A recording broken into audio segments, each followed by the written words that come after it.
আজকে বিয়ার র্যাঙ্কে season change, তাই আমরা সিএস র্যাঙ্ক খেলতে এসেছিলাম। আসলে ডেলি মিশনটা তখন খোলা যাবে না, একজনকে G36 মারার পর আরেকজনকে G36 দিয়ে মহাকাশে পাঠিয়ে দেবে। আসলে সে কাটানা নিয়ে মারতে এসেছিল, পুরো প্লেয়ার বাবা 3 নম্বরটা আমার হাতেই মরে যায়। ভেবেছিল আমাকে মেরে দেবে কিন্তু পারেনি।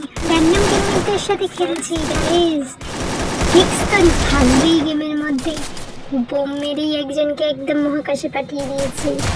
এই দুনিয়ায় তাদের কোনো জায়গায় নেই, তোরা যা মহাকাশে চলে যা। এইভাবে মারার পর আমার বন্ধু, তার বন্ধু, তার বন্ধু, সবার বন্ধুকে ধরে বেঁধে নিয়েছি গেম খেলতে। আসলে র্যান্ডম প্লেয়ার কি তো ভরসা হয় না, ওরা রিভাইভ চায় কিন্তু রিভাইভ দেয় না, সেটা বড় কথা না। বড় কথা হলো এই দেখো এখানে আমি একজনকে কত ড্যামেজ দেবো, কিন্তু কিলটা চুরি করবে আমার বন্ধু। ভেবেছিলাম আমি মারবো, কিন্তু এই যে ছুরি, কি আর বলো, বলে না পাপের ফল দুনিয়াতেই পাওয়া যায়। এই দেখো বিশেষ করে মরে গেছি না, মানে আমি মরে গেছি। সেসব কথা বাদ দাও, তোমরা কি করছো? এই সমস্ত ভিডিও দেখার জন্য like, share, subscribe, comment, follow সব অনেক করে দাও। কালকে আবার নতুন ভিডিও দেখবো।